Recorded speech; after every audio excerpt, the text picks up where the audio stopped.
Because the bad eluates, the spirits floating around, need to know that you curse someone by your mouth.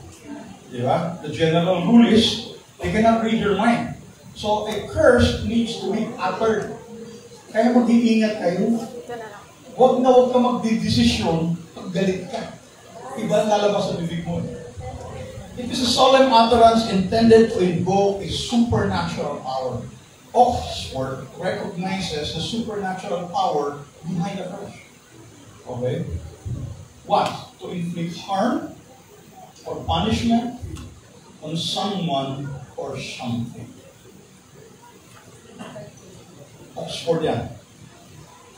Sabihin, hindi religious definition yan. Secular definition of a curse. But James 3:9 recognizes such a definition. Sabi ni James, si James, brother ni Jesus Christ, baka hindi nyo alam. Okay? Siya yung nagdesisyon sa Acts 15 on how the Gentiles should treat the laws of Moses. Mamaya, dagaan tayo. Yan yun, James yun. Kuya James, okay? Sunod na brother ni Jesus Christ. With the tongue we bless our Lord and Father, and with it we curse people who are made in God's image. Ingat sa sasabihin mo. With the fruit of a man's soul, sabi sa Proverbs, kaya talagang you need to declare. With the fruit of a man's mouth, sinasabi talaga eh. His stomach will be satisfied. He will be satisfied with the products of his lips. Kaya, ano ba ang lumalabas sa bibig niya? Good or bad? Heavenly or demonic? Death and life are in the power of the tongue. And those who love it will eat its fruit. May bunga po ang pagdedeklara nyo. Okay? Kaya, yung laging init ang ulo at hindi mapigilan ng bibig is a deadly combination. Okay na mainit ang ulo mo para kontrolin mo yung sasabihin mo. Okay?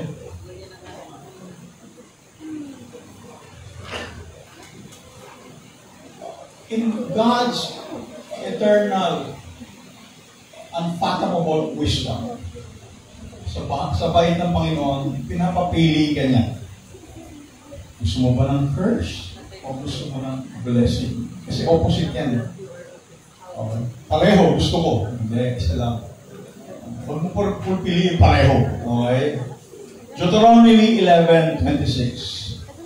Alam mo yung book of Deuteronomy, malapit na mamaray si Moses dyan. Sinamarize niya lahat ng magandang teaching sa first books niya.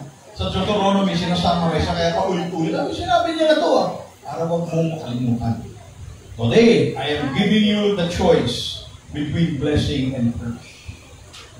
Hindi yan, I am giving you all the choice, blessing and curse. Hindi. Between. Ginamit yung word na between. O mamili ka. Blessing o curse? Sino gusto blessing? Yeah. Sino gusto curse? Wala. Tama. Anak nga kayo ng Diyos. Okay?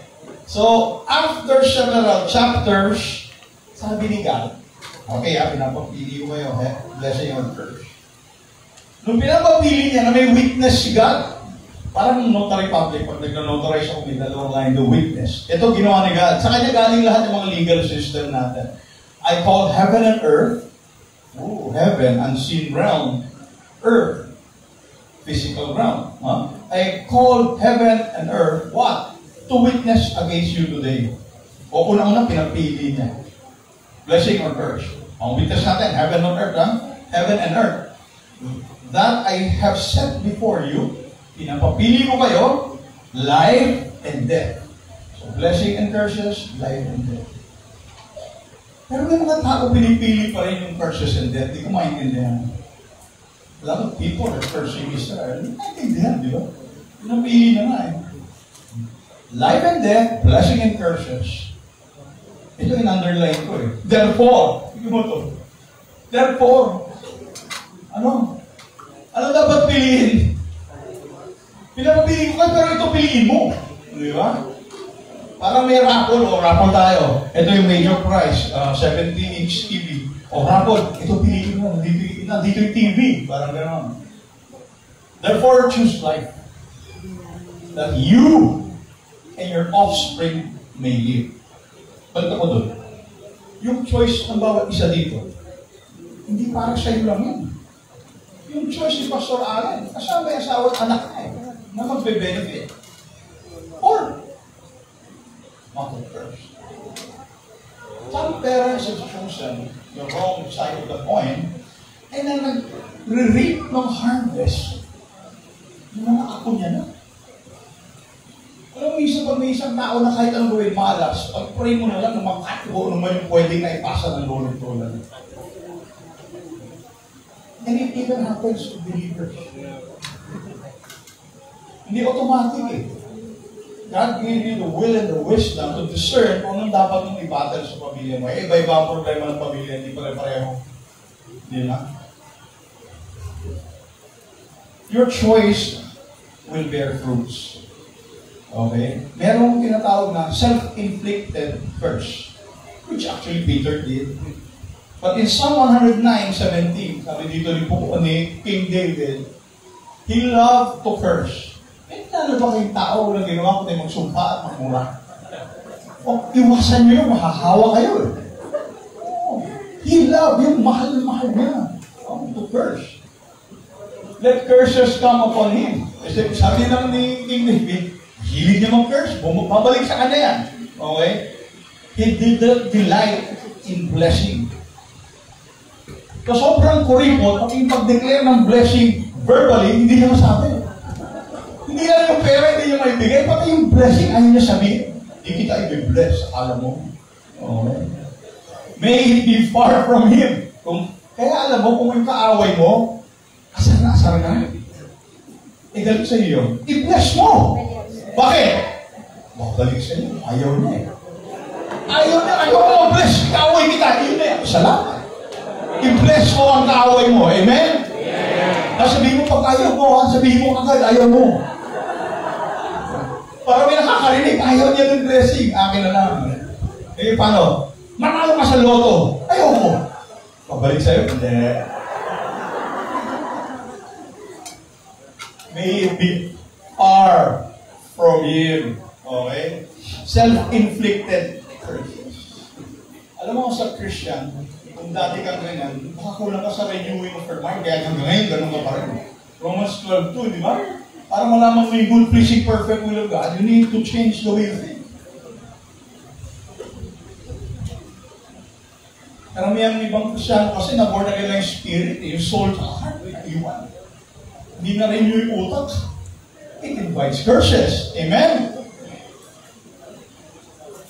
Verse 18 of Psalm 109, he made cursing a way of life. Yung pag-gising pala sa umaga. Di ba? So curses poured into his stomach like water and seeped into his bones like oil. Kumbaga, yung sinasabi lang, sobrang sama niya, sagad sa buto. Yan yun. Yung cursing, pag pinutol mo yung bulalo niya, lalabas, sumpa. No? Proverbs 11:26, people will curse anyone who hoards grain. Maraming hoarders yun for the benefit of money, profit. Di ba? Patataasin yung presyo pag mahal na, mataas na, takalang yung may benta. Totoo? Kaya ibang warehouse yun. Sumpa ang nakaano doon, yung mga hoarders. Okay. Hindi lang sila nag-hoard ng item, grain, or anything. They're hoarding curses. Hindi lang nila alam. But a blessing will come to the ones who sell it. Alam mo, galit na galit si God. Yung ipit na isang tao, iipitin mo pa. Yung tutulungan mo pa yung pagdidipit. Di ba? Yung pang tao kaya nangungutang at a high rate of interest, kasi gipit na gipit eh. Tapos lulukohin mo pa.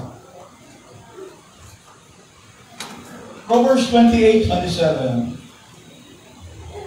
I made this part of my lifestyle when I became born again. Whoever gives to the poor will lack nothing. Isipin mo yun, lack nothing. Ibig sabihin, you are full of everything. Wala ka nang kulang eh. key niya. Hanap ka ng mahirap na tutulungan or bibigay. Hindi yung mahirap na kilala mo. Mas magandang tulungan yung mahirap na hindi mo kilala. Ginawa ko example yan, yung drive ka, makita mo yung babae, kasama yung mahirap. Anak niya, yung isang anak niya, karga-karga niya, wala pa yatang 1 year old. Parang naghahanap ng makakain or what. So, gumo, nag-green sa mga loob. Parang pinapabigyan ng Holy Spirit. Sabi ko, nag-guilty ako. Nag-stop ulit. Traffic Naglalakad yung dalawang bata na kay nanay. Pagkakataon, bunot ako, kung ano muna kumadbunot. Kampol, sabay bukas sa bintana, bato. Nakita ng batang lalaki, tuwan-tuwan, naghahan, mami, pero ka, may pera siya.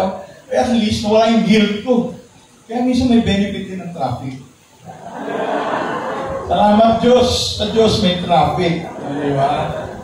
Otherwise, habang buong araw ka ng guilty, hanap ka ng matutulungan. Katabi mo sa jeep, sumakay. Matanda. Bayaran mo. Kilala mo, hindi. Lola, babayaran ko na yung ano mo, ha? Mahirap isa. Anak, kulang ako ng pang-coke. Bigyan mo rin ng pang-coke. Okay, di mo ikaw mamatay yun. One of the things I wanted to go home with is this verse in Proverbs. Kasi kung naintindihan nyo ito, mawawala o hindi kayo tatamaan ng curse. Proverbs 26:2. Kasi ang curse, kailangan may rason o may karapatan kung bakit siya effective. Kahit 1,000 mangkukulang ang mag-curse sa'yo, kahit 1,000 bududal ang tusok-tusukin nila, which, by the way, is effective. Kung walang rason para mag-curse ka, hindi effective. Segue lang ako. Alam niyo, sa New Orleans, ito kami ng anak niyo. Yung 7-11 nila, may tindahan ng maliliit na dal. Voodoo for beginners. May karayong. Curse your enemy. Ano yun? Make them sick. Kasi maliit. 7-11, may ganito. Only in New Orleans ko nakita. Voodoo for beginners. Like a fluttering sparrow or a darting swallow. Sparrow and swallow. An undeserved curse do not land in its intended.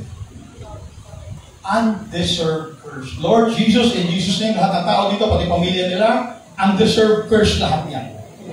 Walang maglalanding na demonic sparrow or swallow sa lahat ng tao dito. We cleanse it with the blood of Jesus. Undeserved curse. Lahat ng lalabas sa pintong niya mamaya, tandaan nyo, all curses you do not deserve. In Jesus' name. Amen? Kaya working lunch tayo. Numbers 23:8. Itong si King Balak, alam niya bubugin siya ng Israel. Naghanap ng kakampi, ng big brother. Nakita niya si Balaam, yung effective warlock or witch ng araw, who occasionally actually talks to the God of Israel. Sabihin niya to curse to Israel, sabi ni God, uy, hindi ko pinapakurse siya.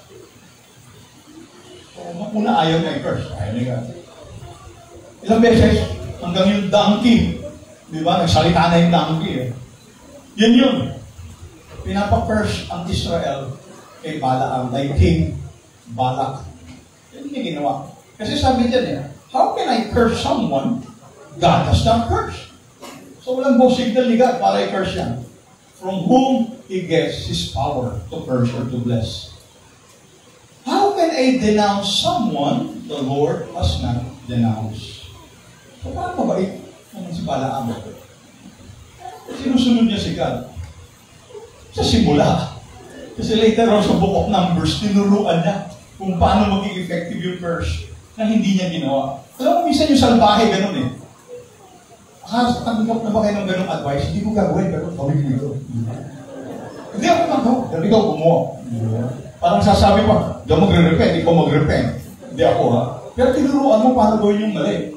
Tinuruan niya paano mag-curse ang Israel.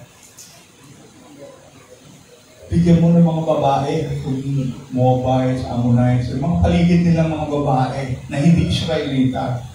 Eh, iba ang Diyos, no? Eh, magigipag-sex siya. Magkakanak niya, magkakapamilya niya. Napasa yung first. So, yung advice niya, wise eh. Hindi ako. Dati hindi ko pinurse, pero tinuruan mo naman. So, parang, niloko mo si God. Actually, he was killed later on. Si Balaam.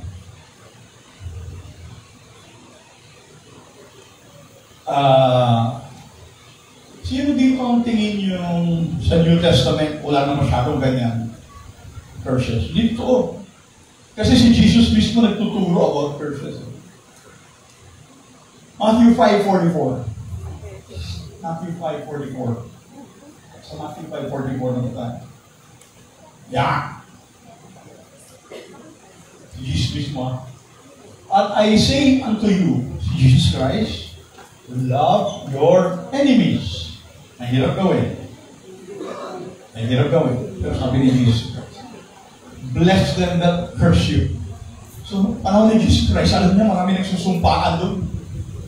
Active. It's something very active in the gospel.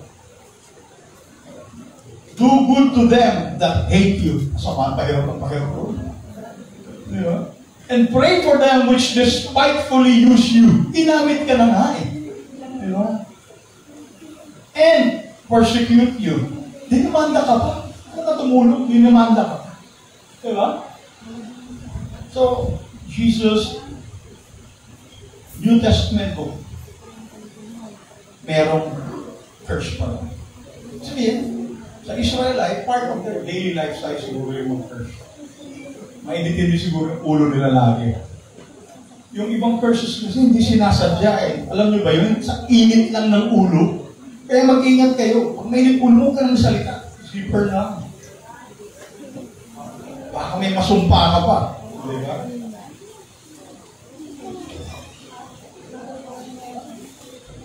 The fig tree of Jesus Christ. Next morning, as they were leaving Bethany, Jesus was hungry. Tako po talaga ang Panginoon. No? Gutom eh. Eh kung God na, hindi na gusto ako si God. Hindi, tako siya. Nagugutom siya. Kaya nasaktan din niya sa crucifixion. Sabi namin ko, God niya, kaya hindi nasaktan. Hindi, nasaktan siya. Human siya. Fully human and fully God siya. Unique. You notice a fig tree in full leaf, a little way off. Fig tree. May dahon. Okay? So, went over to see it if he could find anything. May dahon. Okay? There was only leaves because it was too early in the season for fruits. Actually, yung story dyan, ang fig tree pala, pag nakita mo may dahon, ang presumption nun, may fruit yun. Actually, symbolic yan sa Israel. Dapat spiritually fruitful ang Israel. Puro dahon lang. Diba? Fig tree references Israel. So, ano punta siya doon? Na-mislead siya ng deceiving fig tree. Dahon lang eh. Bisa may pagkain. Parang manluloko itong fig tree na to. Kasi dapat may prutas to eh. So, hindi siya normal na fig tree. Dapat pag may dahon ka may prutas ka. Okay, manluloko. Deceiving fig tree. But there was only leaves because it's too early in the season of fruits.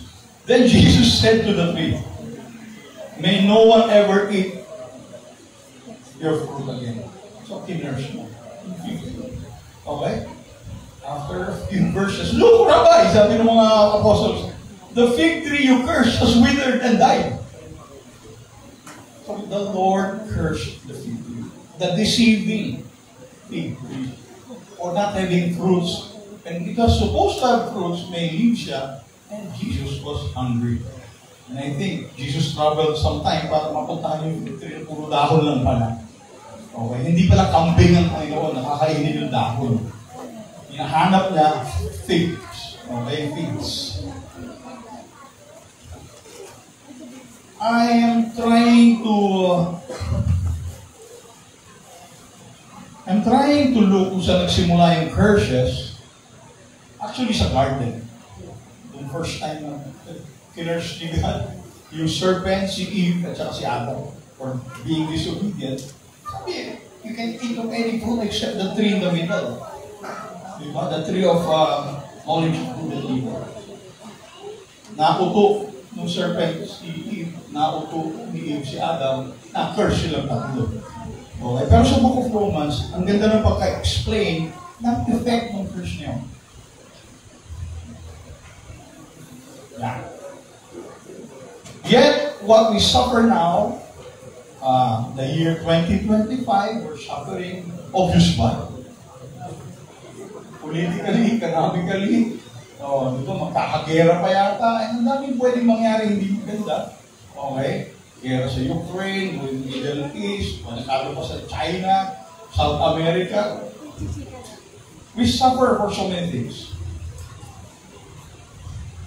What we suffer now is nothing compared to the glory He will reveal later to us. Kung ano yung pinagdaan natin, pagbalik ni Jesus Christ, walang kwenta lahat. The glory waiting for the faithful ones, one day, tatabunan, lulunurin lahat ng suffering natin. Amen? Tandaan niyo yan, verse 19. For all creation, buong kamunduhan daw, creation, both unseen and seen. For all creation is waiting eagerly for that future day when God will reveal all His truth, reveal who His children really are. Doon magkakaalaman kung ang pangalan mo nasa Lamb's Book of Life. Anak ka talaga ng Diyos. Okay? Walang appeal-appeal doon, ha? Huwag naman katawagin lawyer pag wala kang pangalan mo sa Book of Life. Walang motion for reconsideration doon. Final lang agad yun. God will reveal who His children really are. Against its will, at may will din ng creation, the entirety of the unseen and the seen world. All creation was subjected to God's curse. Because of the disobedience of our forefathers, great forefather Adam and Eve. But with eager hope, the creation looks forward to that day when it will join God's children in glorious freedom from death and decay. Even death and decay is the result of the sin and curse caused by Adam and Eve. Dadating yung araw na yun. Until that time, ano gawin natin? Hang on. Share the gospel. Disciple. Listen to pastors like Pastor Allen. Read good books. Don't forget your Bible. Okay? Until that day.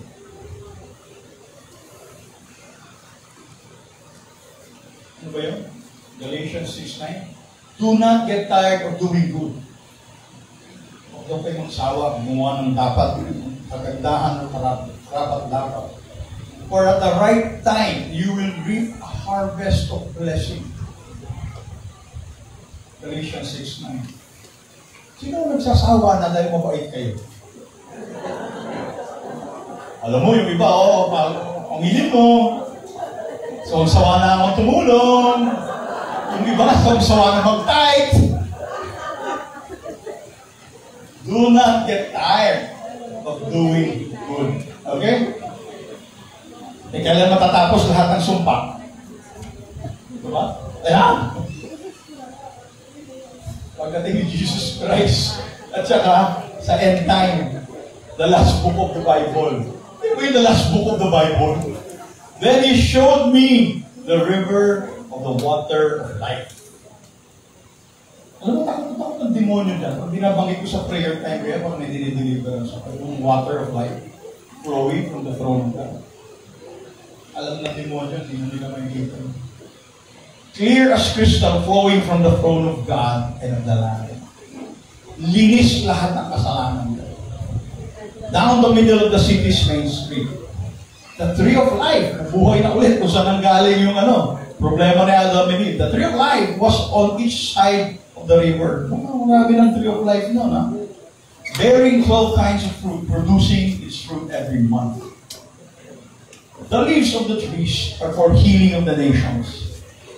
Paki-underline yung verse 3. And there will no longer be any curse. Until that time po, may curse. Doon lang magkakawala ka na talagang curse, okay? Sa langit, wala ng curse, okay? The throne of God and of the Lamb will be in the city, and His servants will worship Him. So until that time comes, persevere. Do not get tired of doing good. Pursue. I noticed, I've been a Christian since 1999. Salamat sa faithful wife ko sa dasalin ng 13 years. Sabi, biyanan ko, na-born again itong attorney na to. Okay, otherwise, kasama siguro ko sa flood problem natin ngayon. Either contractor ako, o politician ako, o DPWH. Anyway, salamat sa kanya. Sa persevering prayer niya. Anyway, kaya ko sinabi to, I noticed something obvious. But those who are full of favor and blessings from God are those who truly hang on and persevere. Yung tinatawag mong seeker yan. Hinahanap na si God. Anong revelation ni God? Nag-meditate na. Nagbabasa yan ng Bible. Walang nag-grow na hindi nagbabasa ng Bible. Ha? Yung puro, hindi, kinig na ako kay Pastor. Hindi mo real. You have to have your personal study time. Reading the Word. I read my first Bible 3.5 months from the time I got born again. NASB pa, napakahirap na Bible. So, kailangan meron kang perseverance sa reading and meditation. Plainly reading the Word of God already cleanses your spirit, soul, and body. May cleansing effect. Yung ibang problema nyo, hindi kailangan ng deliverance. Kailangan basa ang Bible. Di ba? Kahit 1,000 beses ka na nagpunta kay Pastor Allen, ano nangyari? Kailan ka huli nagbasa? 10 years ago. Hirap yun. Okay. Pastor, tuloy. Nagigaya. Now, I love my Bible that I really researched on it, and I found Old and New Testament teachings, principles, something we can learn, have wisdom on why curses happen and the effects of curses. Okay? Number 1, sa Old Testament. Ang dami nito, pero pinili ko na lang. Kulang ng isang araw. Number 1, yung dineclare ng parent. Salita. Noah was a righteous man. Kaya pinili siya maligtas sa baha. Amen? Pero tingnan mo yung nangyari kay Noah. After the flood, Noah began to cultivate the ground and planted vineyard. One day, he drank some wine. Nalasing. He had made and became drunk and lay naked inside his tent. Verse 22. Ham, yung second child niya. Spice up na. Kasi ham na. Tinatala mo, sa ham lang siya di ba? The father of Canaan saw that his father was naked and went outside and told his brothers. Sa ibang translation, pinagpawanan niya yan. Then Shem and Japheth, panganay at saka ikatlo, took a rope, held it over their shoulder, tinatago nila, ayaw na makita lang dati na nakaubad, and back into the tent, nakatalikod po, to cover their father na nakaubad. As they did this, they looked the other way so they would not see him naked. That's a symbolic of honoring their parent. Ang dami-daming translation, kaya teaching dyan. Di ba may ibang teaching dyan? Gusto raw rape ni Ham o na-rape ni Ham si Noah. So, di ko pwedeng ituro yun. Yan lang sinabi. You can speculate and meditate. Okay? When Noah woke up from his stupor, he learned that Ham, his youngest son, had done. Pinagtawanan ako ng anak ko. Then he cursed Canaan, the son of Ham. Wala nga, si Ham ang may problema. Ang kinurse, hindi naman si Ham. Ba't ganun? Pwede pala yun? Ang kinurse, sino? Anak. The son son of Ham, may Canaan be cursed. May he be the lowest of servants to his relatives. Then Noah said, may the Lord, the God of Shem, be blessed. And may Canaan be his servant. May God expand the territory of Japheth. May Japheth share the prosperity of Shem. And may Canaan be his servant. So sinumpa niya yung anak niya. Yung alipin, ano ba yun? Ulila, utusan ng mga kapatid mo, kuya mo at ay bunso mong kapatid. So effective ba yung curse? Effective. Dahil hanggang nag-aaway pa sa Israel. Si Shem galing, yung Israel ngayon galing sa lineage ni Shem eh. Yung kalaban nila sa Gaza galing sa Jordan and other areas. Kalahi ni Ham yung sa Canaan na nasumpa. So, effective ba ang curse? Effective. Ito ngayon, nangyayari ito. That's about 5,000 years old. Still effective. Unang-una, hindi naman na tinatanggap pa si Jesus Christ. So, wala silang pang break ng curse, di ba? Noah was a righteous man, yet knows how to curse. That's a warning to all of us. We are righteous because of what Jesus did. Pero, pwede pa yung makasala. Even the righteous Ham cursed his son. So, mag-ingat kayo kung anong sasabihin nyo. Amen? Number 2. Another example in the Old Testament. Binanggit ko na to. Yung si Balaam. Please come and curse these people because they are too powerful for me. So, ang nangyari dyan, ayaw niya i-curse. Hindi niya kinurse, pero tinuruan niya mag-curse. Okay? Tinanong ako minsan, bakit naman ginagamit pa ni God yung mga sorcerer? Pareho ni Balaam. Bakit nga ba? Alam mo, God can choose anyone He wants to use it. At that time, wala pa naman. Di ba? Wala pa yung mga New Testament church. So God can use people. Sovereign choice ni God yun. Number 3. Religious dishonor. 1 Samuel 3:13. For I have told him that I am going to judge his house forever for wrongdoing what he knew, because his sons were bringing a curse on themselves. Tingnan mo ha, and he did not rebuke them. This is interesting. Eli was the chief priest. May anak siyang salbahe. Yung dalawang anak niya, dalawang ginagawa. Ninanakaw yung tithe, nung araw yung taba, para sa Lord yun, kinakain na nila before the sacrifice. Dalawa, sinisexually harass yung ushers. And that thing done by the sons were done, parang sa ngayon, it's done as an attack on the church, the house of God. Kaya sabi niya, Eli, hindi mo mong ginagawa yan. Pero hindi mo winarn yung anak mo. Okay? So yung problema ng anak mo, sagot mo. Okay?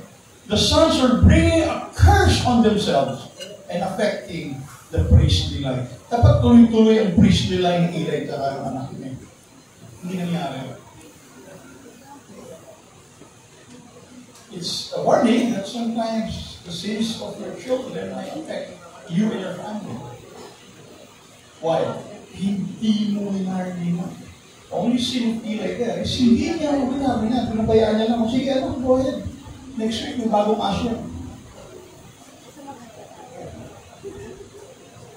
So yung pag-rebuke mo minsan sa anak mo, kailangan. You need to rebuke them. Number 4. Ito minsan guilty pa rin ng believers today. Numbers 5:12. Speak to the Israelites and tell them, if any man's wife, hindi pa to, iba pa pala to. Ito yung weird. Ito yung ano pala. Ano kay Dola to yun? Sino yung nagdududa sa asawa? Hindi ko kita na asa ka ba? Yung kapitbahay nyo, di ba minsan nagsiselos yung lalaki? Ginabi yung asawa sang galing, di alam. O kahit anong text ayaw sumagot. Di ba? Yung kotse iniwan sa mall. Anyway, the Lord knew this was the problem of the Israelites. Ginawa niya ng way of testing and cursing. Siguro masyadong obsessed yung mga sinuso, yung mga lalaki Israelita. Speak to the Israelites and tell them, if a man's wife goes astray, is unfaithful to him. Pwede kaya gawin ito ngayon? Hindi na siguro.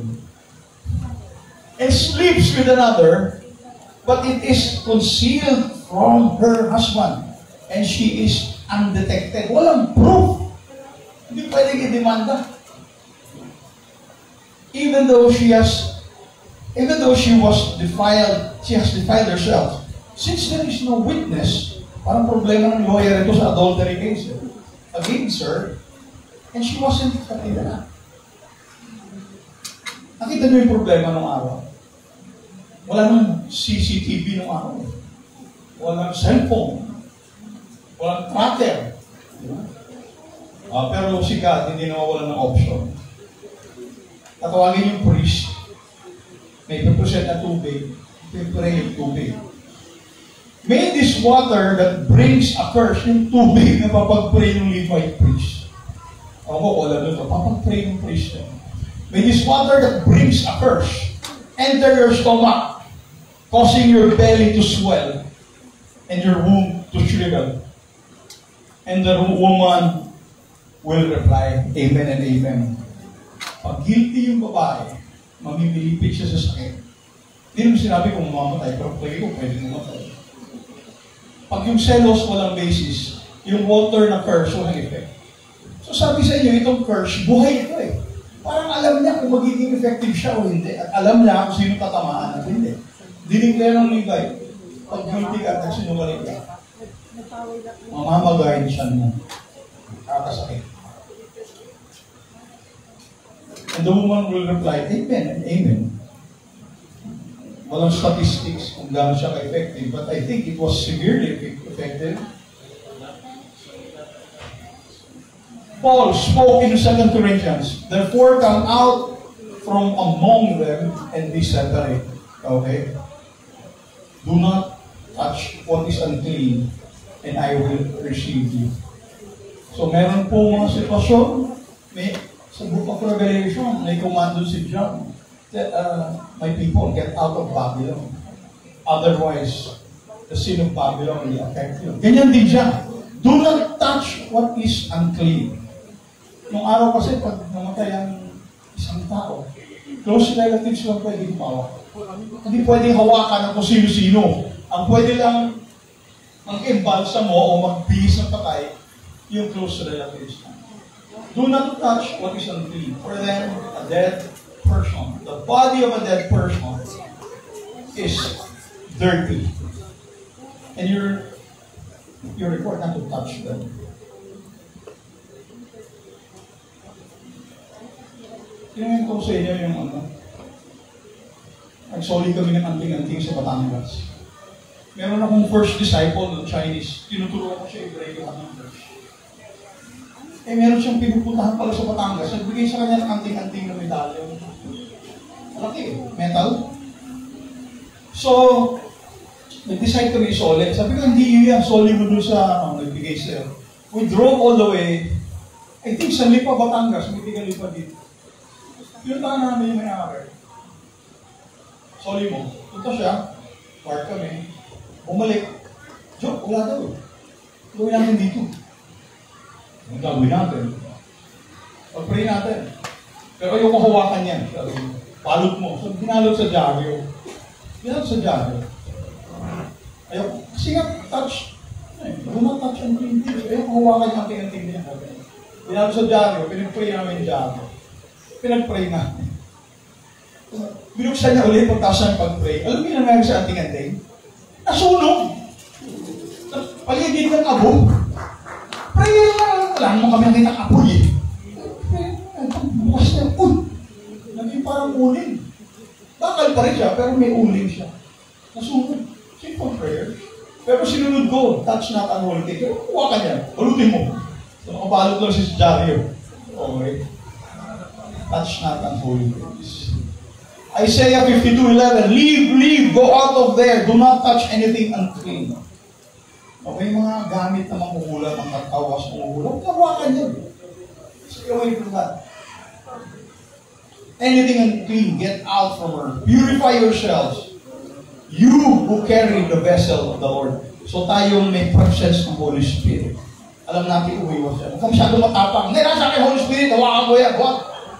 Touch not unholy things nga eh. Common sense yun. Huwag ka masyado magpakabida. Si Fernando po lang yun sa pelikula. Huwag siya natin touch na. Oh my touch. Okay? Iwasan mo na yan. Kaya alam mo, pag nahawakan mo naman, mag-pray ka. Kasi ibang tao, out of ignorance, hinahawakan yung mga anting-anting at saka mga oil, ano. Mag-pray ka ng tama. There's a proper way of cleansing your hand or the part of your body that touch the unholy thing. Bisa nagkamali ko sa young believer, tagal nanginginig yung kamay ko. Siguro wala pang 1 year believer, hinawakan kami. Ano po hinawakan namin? Nanginginig yung kamay ko. I called up Pastor Boy Castillo, who's ready in heaven. Pastor, parang disciple ko yun sa warfare. Hinawakan ko, nanginginig pa yung kamay ko ngayon. Ilang oras na yun. May hinawakan ka, nagkaroon pa ng tawag na nagkaroon na ako. May tawag siya. Anyway, it's a war term. Pray ka lang, pray ka lang. Diba, Pastor, hindi naman ako magkape. Kakain magkape ko, hindi mo nanginginig yung kamay ko ng ganito. Saka isang kamay lang, hindi naman kalawat kanan. Sabi ko, may hinawakan ka. Number 5, idols. Deuteronomy 7. The graven images of their gods shall be burned with fire. Sunod. Thou shalt not desire the silver or gold that is on them. Benta na lang, para kumita. Kaya pag-galing sa idol, huwag ka raw kikita dyan. Nor take it unto thee, lest thou be snared therein, for it is an abomination to the Lord thy God. Graven images, in Tagalog, abomination is nakakasuka. So kay God, pag may idol ka sa bahay mo, na ayaw mong itapon dahil bigay ng lolo mo, antique, galing Spain, nang hihinayang ka, contrary yun dito. Nakaka-snare. Snare is simply a trap. Yung mga panghuli ng ibon sa field, pag nag-landing ng ibon doon, tumuka, huli pa kanya, o yung feather mo, diba? Huli yung wings. Snare ang tawag. Idolatry is a snare. Okay? For it is an abomination to the Lord. Ito maganda. Nakita niyo? Ito. Ano sabi? Neither shall you bring an abomination in thy house. Pag-uwi niyo mamaya, mag-house cleaning yun. Tapos may pinasok ng anak niyo, barkada ng anak niyo, tiya mo, lolo mo, baka may pinasok sa bahay. Pag may nagpapabless sa bahay at may maligno, multo, una kong hinahanap yun. Yung tinatawag ng contact points. Spiritual wifi yung kalaban. So hinahanap mo yung pumasok sa bahay mo na hindi mo alam. Minsan yung salbahe, itatago pa eh. Tinadya niya itago sa ilalim ng sofa. Diba? Pero ininit ka ng Holy Ghost kung meron man sa bahay. Okay? Yung mga multo, yan din ang contact point. Neither shall you bring an abomination into thy house, lest thou be cursed thing like it. But thou shalt utterly detest it, and thou shalt utterly abhor it, for it is a cursed thing. I learned that some witches intentionally enter churches and pray for cursed things and leave it in churches. Nagkakaroon ng vision in church, nakasakit yung pastor, nagkakaroon ng mawawala yung member. So, yung iba, they work like that. Kaya lagi kayo nagbabantay, ano nangyari? Ba't isang linggo, 2 linggo na tayo ganito? Ganyan nga, sino pa nakapasok dito? May nag-iwan ba ng gamit dito or what? Di ba? Saka huwag yung iisipin na, hindi, Kristiyano na tayo, Holy Spirit tayo, hindi mag-work sa atin yan. Hindi, nag-work. Nag-work. And thou shalt utterly abhor it, for it is a cursed thing. May power po ang sinumpang isang bagay. Ito may sasabihin ko sa inyo.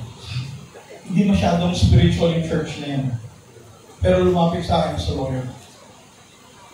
mahuhuli nila yung lalaki ilang beses na nagmamasturbate sa likod ng church habang may service. Paano raw dapat i-demanda? I got concerned. Sabi ko, hindi demanda ang problema niya dyan. Nagpa-plant siya. Di ba similia yung seeds yun eh, yung sperm niya eh. Nagpa-plant siya dyan, demonic yun. That's an attack on your church. Sabi ko, isipin yung legal problem dyan. Isipin mo yung iniiwan yung first sa church na yan. Actually, nakita ko yung lalaki. Sabi, actually, yung nasa likod, yung nasa kanto, yung batang ano, nakita ko, nakabote, oh. Lagi yung ginagawa eh. Ang ginagawa daw, tignan niyo, attorney. Dapat daw hulihin, dali sa presinto. Hindi, pag-pray niyo, curse siya. More than the legal issue, that's a curse. Nag-aano siya. Lustful spirits ang pinaplant niya. Demonic lustful spirits. Number 6. 6 pa tayo? Spoken against a man of God or servant of God.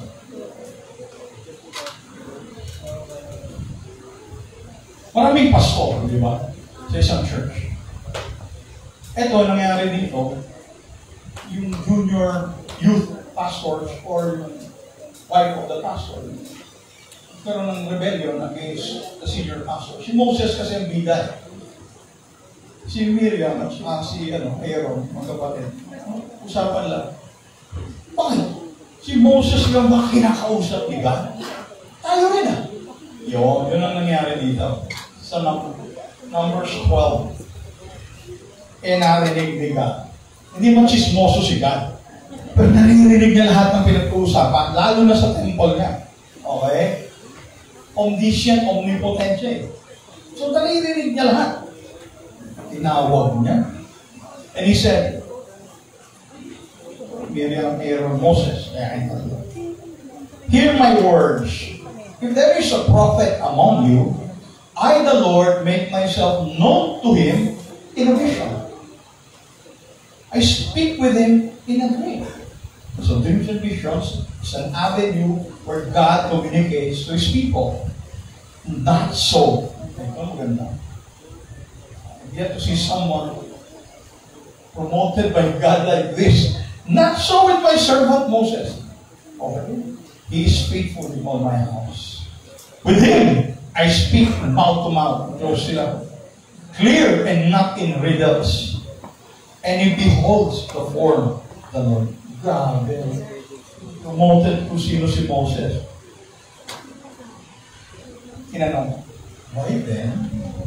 Bakit were you not afraid to speak against my servant Moses? Bakit hindi kayo natakot magsalita against the person I know? And the anger of the Lord was kindled against them, and he departed.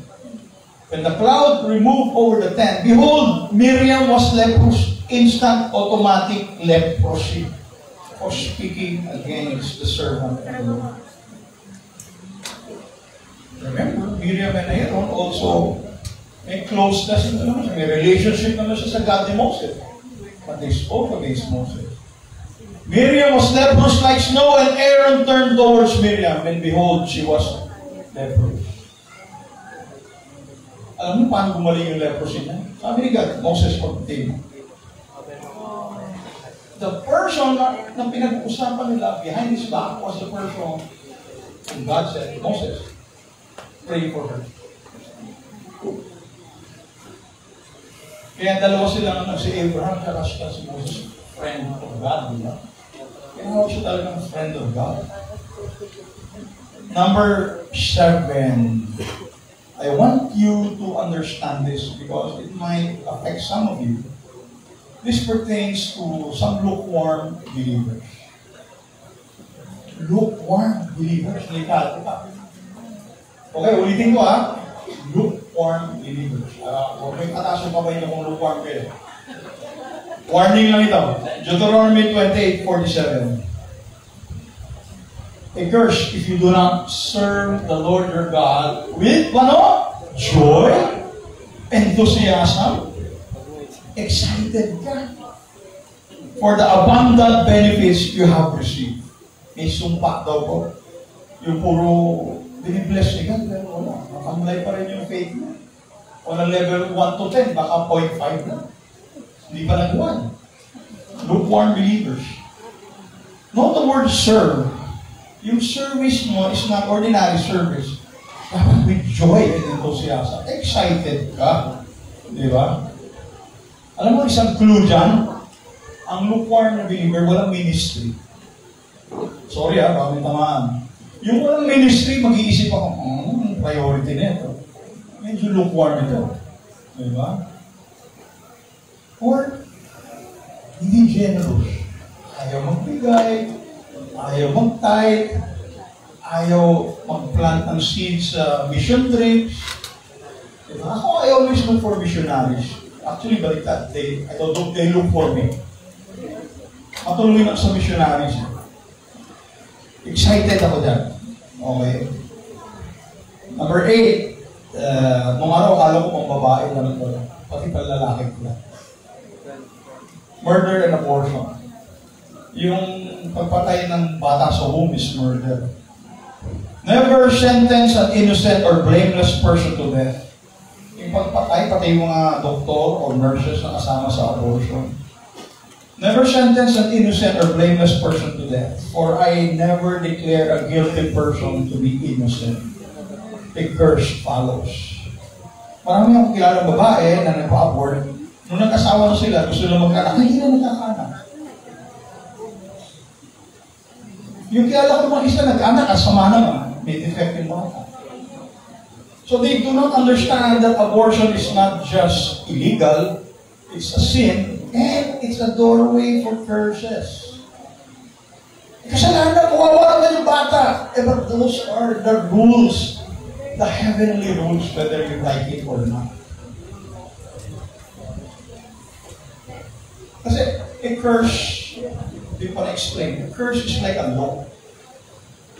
Gravity, pag tumulon ako dito, bumaba ako gano'n. Di ba? Pag tumulon ako. Gravity yun eh. Ngayon, alam ko o hindi ko alam na may gravity, I will suffer kung nang tinalong ko 20 stories. Pag tumulong ako dito, hindi ako naniniwala sa law of gravity. Sige nga, testing natin 20 stories. Goodbye. Law of gravity. Yung aeroplano, galing doon sa runway, law of aerodynamics. Nalilipad sila sa thrust, inertia nila, jet nila. Law of aerodynamics. Whether you believe it or not, nakakalipid pa yung aeroplano. Yung barko, law of buoyancy naman. Those are laws which scientifically exist regardless of your faith and belief in them. Curses work the same manner. Whether you believe in the law of curses or not, it will affect you. And in the spiritual realm, what you don't know will hurt you. Ay, di ko naman alam yan, di ba? Di ba sa Bible, sa Book of Job, yung ostrich, kaya walang kwentang nanay daw ang ostrich. Binabaon nila yung ulo nila sa lupa pag may danger. Pero hindi na nakikita yung danger dahil nakabaon yung ulo nila. Ganun daw yung mga nanay na hindi marunong mag-alaga ng bata. Like an ostrich. Book of Job. Wisdom yun. Pag nakita mo, kaya pala yung daughter-in-law ko, may utak ostrich. Turuan nyo magbasa ng Book of Job. Diba? The curse of the ostrich.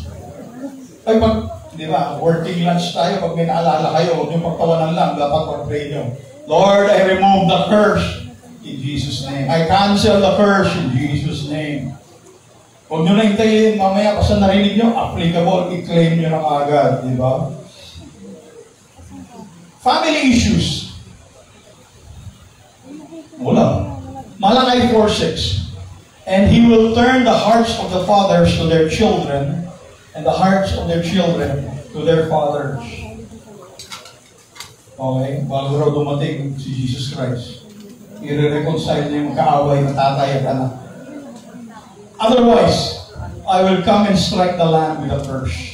Yung away pamilya, yung misunderstanding na I've known families who actually kill each other or sue each other, they do not know. They're inviting a curse. You know, wala pa alam ng curse kasi hindi ko pa rin patatawarin yung anak ko. O hindi ko patatawarin yung anak ko. Yung tatay ko. I don't know if you know it, in isang case, directly alam ko, ayaw patawarin si lolo ko. Yung pa rin, sa sarili niya. Harap ng tatay niya. Ayaw patawarin, kaaway mo ka. Yung apo nakikiusap pa kahit sa ayaw mo kayo.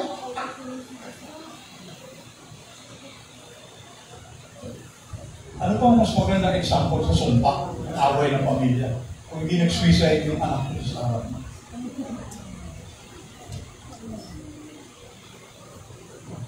Hindi lang umattend dito, dapat umattend dito. Naligtas yung pamilya nun. Actually, I encourage you, what you learn today, kailangan share. Sa isang tao o pamilya na alam mo ganun problema. Di ba? The best experience is learning from the mistakes of others. Para hindi mo ulitin. Alam niyo ba yun? Gawin mo na lahat ng mistake, huwag mo ulitin. Tapos, panoorin mo lahat ng mali ng iba, huwag mo rin ulitin. Wisdom. Number 10, humanistic people. Ito yung mga, hindi naniniwala. This is what the Lord says. Cursed are those who put their trust in mere humans. Wisdom ng isang pastor. Ayaw pakinggan niya yung wisdom ng isang psychiatrist, isang magaling na editor, at isang professor na kilala ng university. Pero ayaw pakinggan, yung pastor. Human wisdom, who rely on human strength and turn their hearts away from the Lord. So, between choices, may priority ka dapat, may hierarchy. Sino susundin ko? Ang dami nag-tip sa akin. Sino ang malapit kay God? Sino ang alam ang Bible? Sino ang nakikita mo yung buhay niya reflects biblical truth? Yun ang sundin mo. Ito hindi para sa lahat. Jeremiah 48:10. Para lang to sa Christian leaders. Medyo namimili itong verse na to. Ako pwedeng sumabit dito. Okay? The one who does the Lord's business deceitfully is cursed. Alam niyo ba may ganun? Sino kilala mo pastor ka?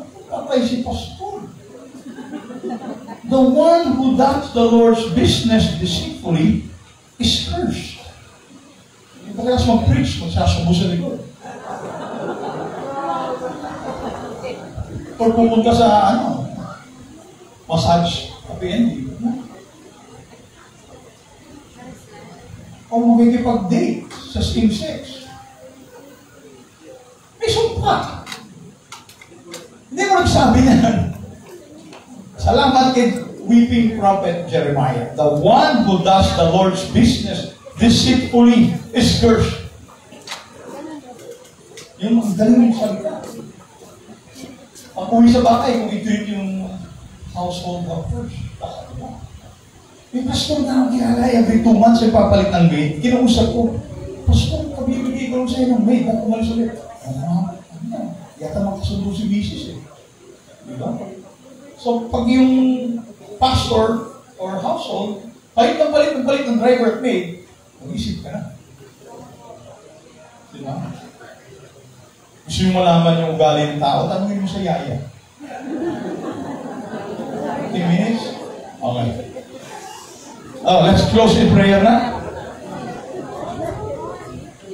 15 minutes na lang. Sige. Ika-cut ko yung iba.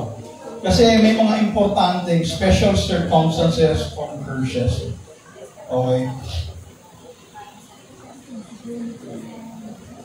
Isa-summarize ko in a very short, yung curse of the law, which I think refers to legalism and the laws of Moses given to the Israelites na dapat sinusunod lahat. Christ has canceled that. Dapat maintindihan natin yun. Kukunin ko mamaya. Pero may curse of the law na para sa Hudyo lang dapat.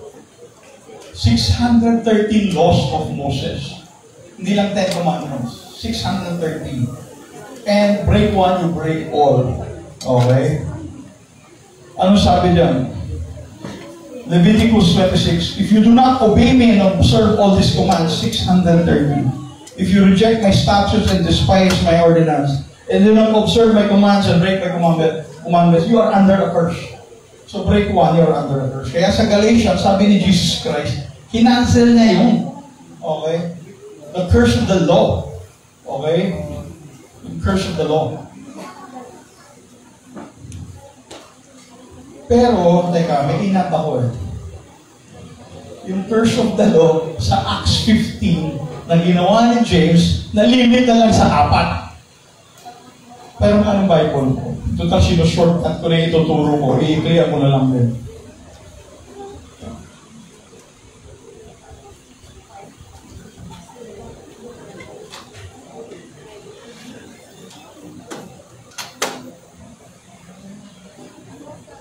Ito yung letter na ginawa ni James. So ang tanong kasi sa Jerusalem Council, yung 613 laws, kailangan mo ba sundin ng Gentile? Hindi mo kami Hudyo.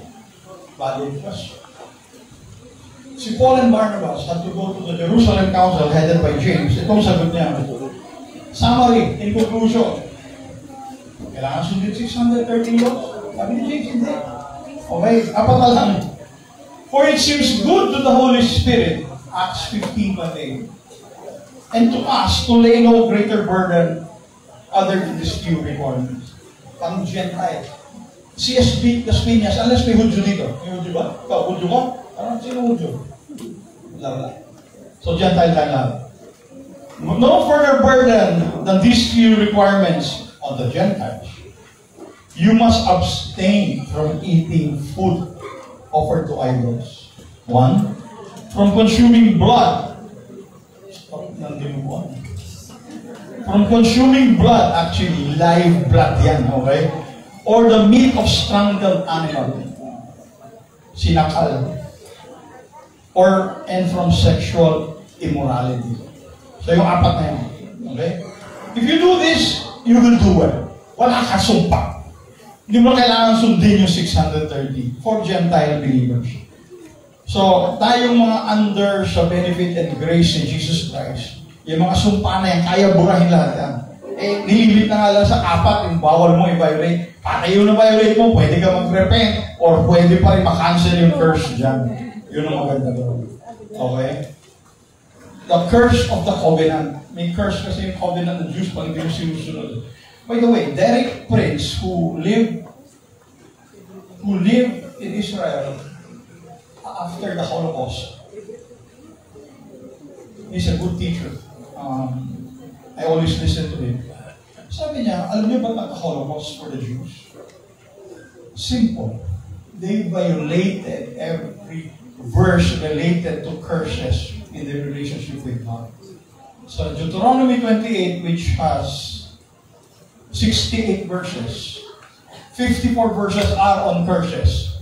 Lahat daw yun, sabi ni Derek Prince, they violated every curse declared by God. And don't wonder, huwag ka bakit nagka-Holocaust? Because they're still under the covenant of Moses. And they violated it. May fruits. May fruits yun. Okay? The limited curses on the believers. I'd like to deal with this, I'll give mga 5 minutes ito, on what we describe as occultic sins. This all brings terrible curses. And I'm sure if you're into occultic sin and curses, may nakasilip na nakapasok ng demonyo. Deuteronomy 18, verse 10 to 13. There shall not be found among you anyone who, 1, burns his son or daughter as an offering, human sacrifice. Sinusunog po yung anak. Abortion gives the same effect. Anyone who practices divination. Kinakausap mo yung mga demonyo or mga patay. Tells fortune, manghuhula. Ang dami nito sa Quiapo. Interprets omen, yung may mga baraha. Yung nagbabasa ng star. Sorcery involves doing potions. It's a male witch doing potion. Yung gayuma. It works, right? By the way, may kilala ko. Client ko, ginayuma ko yung asawa ko. Ganda-ganda, di ba? Oh. Kaya ko nila nakuha. Ginayuma ko niya asawa. Or a charmer. Yung nagpapausok. O nagpe-pray over sa isang lugar. Medium, pinapasukan ng demonyo o spirito. Spiritism yan. Necromancy, tinatawag yung lolo mong 50 years ago naman. O tinatawag si Osiris. Tinatawag si Osiris. Okay? Necromancer yun. Naghahanap ng espiritu ng matay. By the way, isa yun sa pinakamahirap in deliverance. Necromancy at saka yung being a medium, yung spiritista. Or one who inquires of the dead. Tatanong ka, nasaan si yung ninako na yung nasaan yung dapat hanapin, nagtatago, inquires of the dead. Actually, kinakausap nila doon, demonyo, hindi na alam. For whoever does these things, sabi dito, whoever does these things is an abomination, nakakasuka. And because of these abominations, your God is driving them out before you. You, lahat po kayo dito, shall be blameless before the Lord your God. And all those acts we mentioned, saan po yun? It involves or is related to idolatry. You have a different God.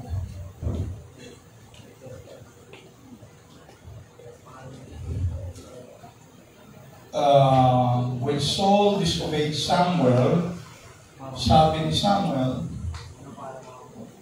rebellion is equivalent to witchcraft. Yung hindi mo pagsunod sa person and authority is rebellion.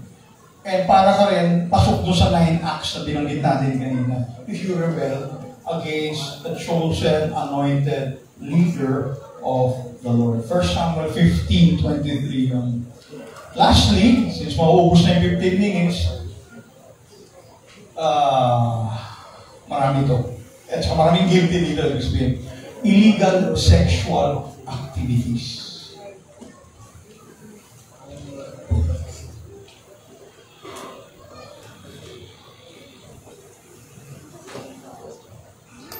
The reason Moses identified each and every sexual, illegal, immoral activity is simple. They were doing it at that time.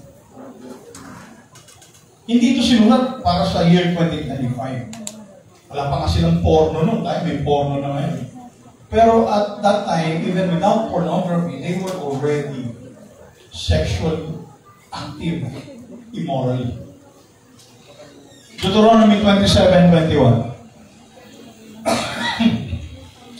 The one who has sexual intercourse with an animal is cursed.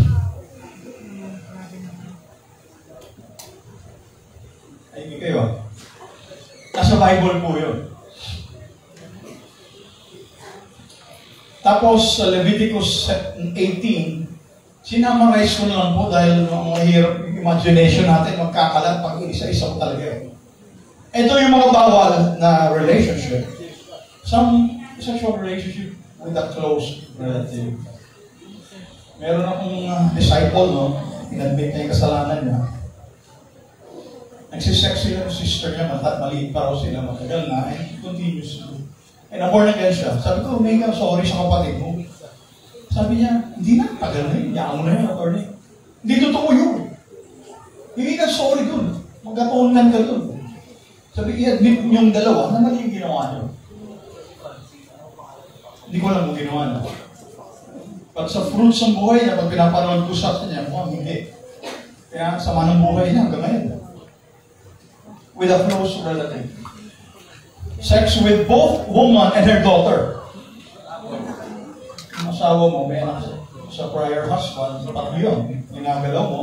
And do not take her granddaughter, pati apo, whether her son's daughter or daughter's daughter, and have relations with them.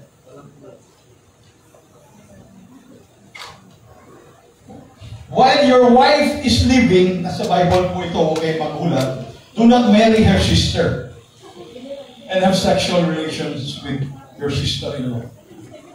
Nasa Bible yan? Oo. Leviticus 18. All of this invites curses. Kahit wala may alam. Ikaw lang, saka yung kung sino man. Kasi nga, curse is a living entity. Parang alam na kung kanino siya, parang magnet, didikit eh. Do not defile yourself by having sexual intercourse with your neighbor's wife. Adultery. Do not practice homosexuality. As a Bible din yan. Having sex with another man, as a woman, it is a detestable sin. And a woman must not offer herself to a male animal. Sabihin ginagawa noon. To have intercourse with it, with the animal. This is a perverse act. So kasama yan sa 613 laws ni Moses na ang ginawa mo, kailangan cancelin. Otherwise, open door yan. Which opens other doors and other doors. And spirits can enter any of those doors. Doors or curses. I will close with how to cleanse yourself. Our solution to curses. Solution to curses. Ito muna yung picture. Doon na tayo sa number 1. Alam na sa number 1. Ay, ubus na oras natin. Simple, na-explain ko na yan. Doon sa number 1, baba. Choose life. Yan. Yung unang lesson natin, anong solusyon? Lord, may sumpa yung pamilya ko. Today, I decide to cancel the curse and choose life. Life and blessings. Lord, pakitanggal yung effect ng curse. Kasi minsan wala na yung curse, pero yung effect ng curse ng lumpa. O niyo, yung fruit, wala na yung curse eh. Eh, may prutas pa eh. Yung tumulong sa lolo mo na niloko niya, andun pa yung fruit. Lugi pa rin yung ninakawan ng lolo mo, tumulong pa. So may effect pa rin yung curse. Minsan, ang wisdom, Lord, anong gagawin ko para ma-atone yung problema ng lahi namin? The Holy Spirit will give you leadings. A sincere request, petition, and prayer to God. Kung hahanapin mo sa nanggaling yung curse, pasagutin ka. Choose life. Di ba? Oh, that you would choose life. Present day application, that you would choose Jesus Christ. Ganun lang kasimple yun. Ang Hudyo ayaw eh. Di wala. Ayaw kay Jesus Christ. Choose life. Choose Jesus Christ. So that you and your descendants, ano sabi, might live. You can make this choice. So, ano mo, paninindigan yung choice mo. Verse 20, you can make this choice by loving the Lord your God, obeying Him, love, obey, committing yourself firmly to Him, love, obey, and commitment. This is the key to your life. And if you love and obey the Lord, you will live long. So, paano? Paano pag-choose mo? Choosing Jesus Christ, breaking all the curses, loving God, obeying Him. Kaya may silbi ang obedience. Yung hyper-grace yun, hindi ka mag-obey. Hindi, obey ka. Commit yourself firmly to Him. Be persevering ka. Number 2, if you decide to obey Jesus, anong tunod niya? Yung mahirap na binanggit natin kanina. But I say unto you, love your enemies, bless them that curse you, do good to them that hate you, and pray for them that despitefully use you and persecute you. Lamang gagawa. Gusto mo kayo satisfy yan, obey mo si Jesus Christ. Decide to obey. Luke 6:28, bless those who curse you. Sino alam nyo may nagsumpa sa inyo? Tandaan nyo yung mukha o pangalan, i-bless mo. You have no choice. Okay? Bless those who curse you. Pray for those who mistreat you. I am sure may nag-mistreat sa'yo. So, tigilan nyo na yung galit sa taong yun. Start blessing and praying for them. And expect spiritual, financial, emotional, social breakthroughs. Ito, Hebrews 6:11-12. Ano lang to? Okay? Kasi niya yung importante ito. Pero, bigyan kayo ng initial sa formula. F, letter F, plus E equals I. Yeah. Our great desire is for you to keep on loving others as long as life lasts, in order to make things that what you hope for will come true. Then you will not become spiritually dull and indifferent. Hebrews 6 ito, 11. Instead, ito na, yung formula minigay ko, instead, you will follow the example of those who are going to inherit God's promises. Look for people who looks like people who will inherit God's blessing. Ay, favor. Humanap kayo ng peg. Ito kaunto mo kung akit ang langit. Habang nasa mundo pa ito, buhay niya parang akit sa langit. So look for pegs. Kung gagayahin mo, magagaya ka lang, siguraduhin mo na tama yung ginagawa sinusundan mo. Instead, you will follow the examples of those who are going to inherit God's promise. Because, ito na yung because mo na. Hebrews 6, 11 to 12. Ito yung F plus E equals I. Faith plus endurance equals I. Inherit the promise. 6, 11 to 12. Hebrews 6, 11 to 12. So, anong natandaan mo pag take mo? At least ang tandaan mo, F plus E equals I. Ngayon natutunan kami kaya third. F, faith, plus endurance, equals what? Inherit the promise. Meron pa ba? Importante, in-skip ko na iba. Pinaka-isang importante, Galatians 3:13, Christ redeemed. Redeem is parang binayba ka from slavery. Okay? Ang Greek word niya is execorazo. Redeem, execorazo. Christ execorazo us. Bought us back from the curse of the law. So yung mga curse ni Moses, 630, hindi ka na-counted doon. Umikli na yung curse of the law, apat pa lang yung dapat mong intindihin. Na-redeem ka pa rin doon sa apat na yun.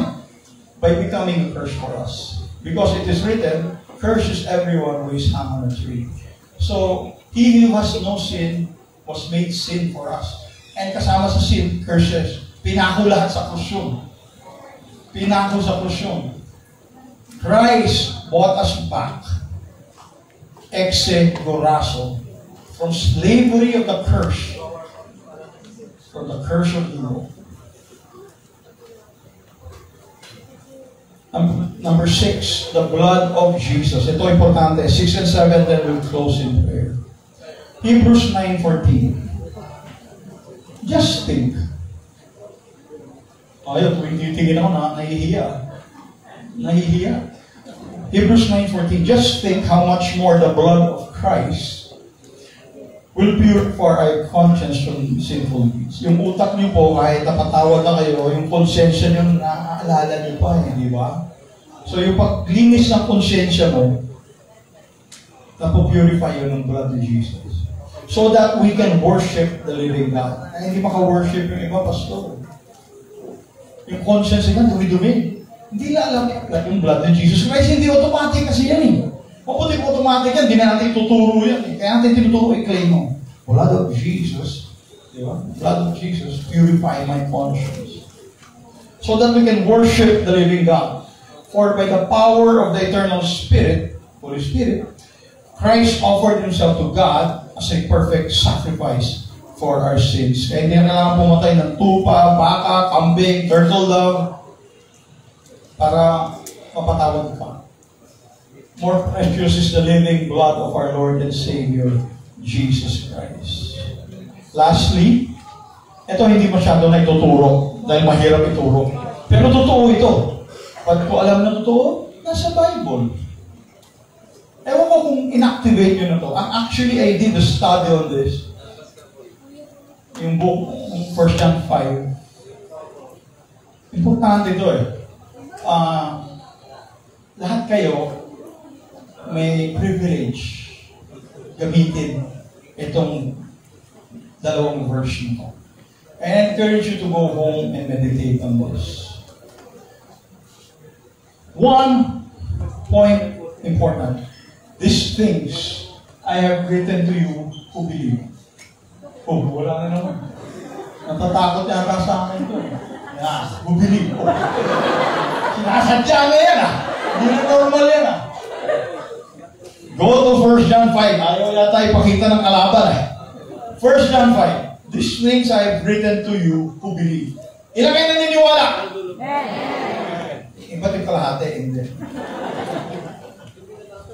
In the name of the Son of God. Naniniwala kayo pangalan ni Jesus. Amen? Amen? So that you may know that you have eternal life. If there's one verse, pag tinanong ka ng non-believer, paano mo malaman akin ka na langit? Nakasulat. May eternal life ako. Nakasulat lahat ng buong Bible. So I would know I have eternal life. Susunod mo yung kasalubong ka na, paglaban mo lang, pagkatapos mo mamatay. Hindi. Nasulat na yan. It is written. Lahat na nakasulat. To you who believe in the name of the Son of God. So you may know that you have eternal life.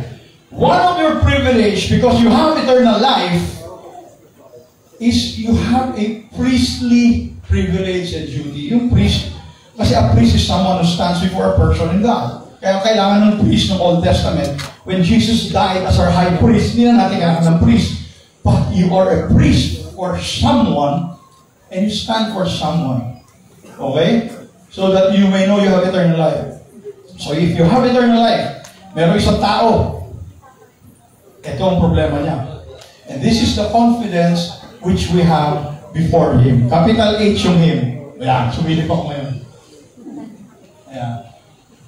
Confidence before Him. Eternal life ka, you have confidence before Him. Sa throne niya, nandun si Jesus Christ. Anong confidence mo? If we ask anything, may limitation ba yung anything? Wala, lahat. If we ask anything, according to His will, the will of our Lord and Savior Jesus Christ, He hears us. May hinihingi ka. Naririnig ka niya. And this is the confidence we have before Him. That we ask anything according to His will, He hears us. So tonight, this afternoon, ngayon po, as I am, I lift up to you every active, hidden, hibernating curses in the lives of everyone here. Lord, you said in 1 John 5:14, if we ask anything according to your will, and it is your will that these curses be deactivated. That's why Galatians 3 exists, because Jesus redeemed us from the curse of the law. Lord, we lift up to you all these active, hiding, hibernating cases, personally acquired or received by way of inheritance, transfer, or assignment. Even sicknesses or spirits. If you ask anything according to His will, it's God's will to give you freedom, kaya po namatay si Jesus Christ. God hears us. In Jesus' name, I ask you to believe and declare that you're being cleansed, healed from any curse or its effect.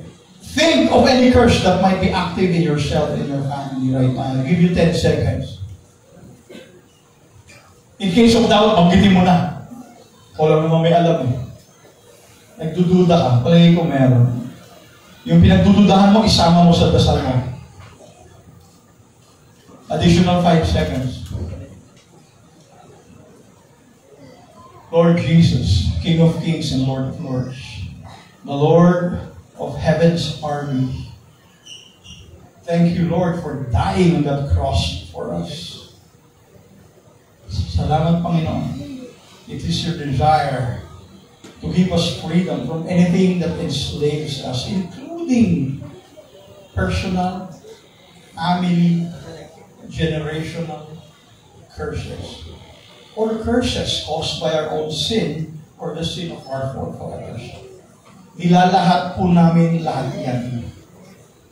And this is the confidence we have because we have eternal life.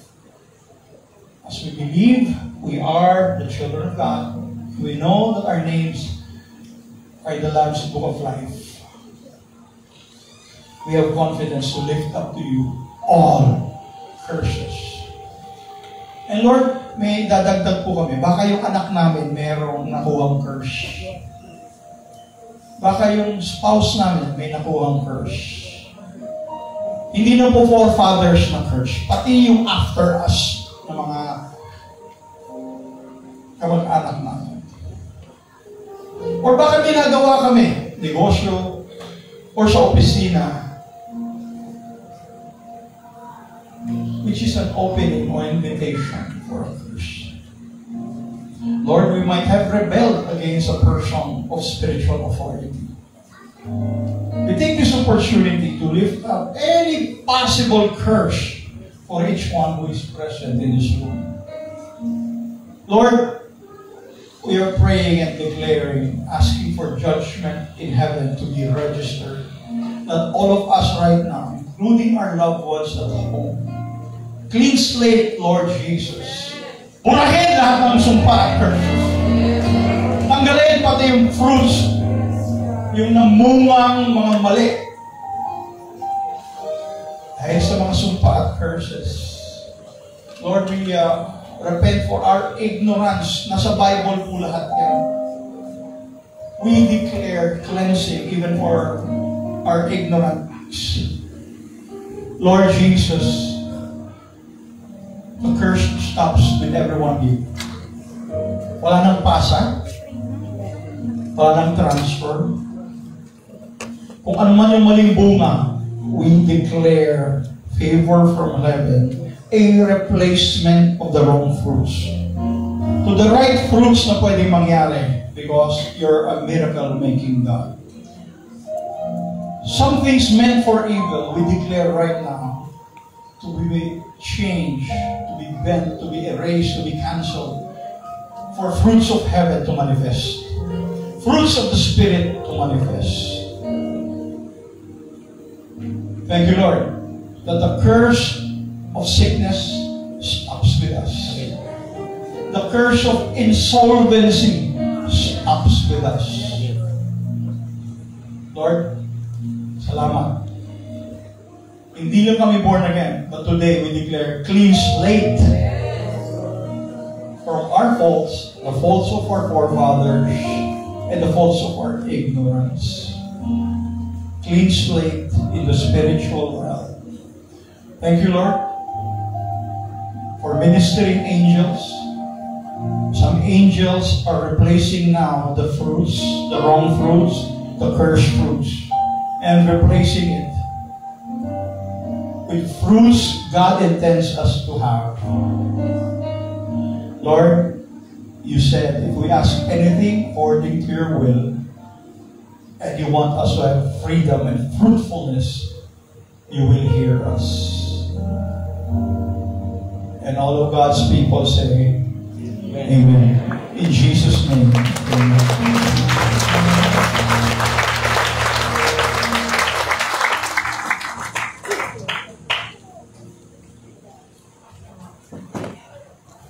Wow!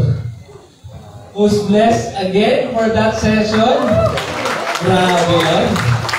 Very compact. Diba? Meron Old Testament and New Testament preference si Attorney Manjot.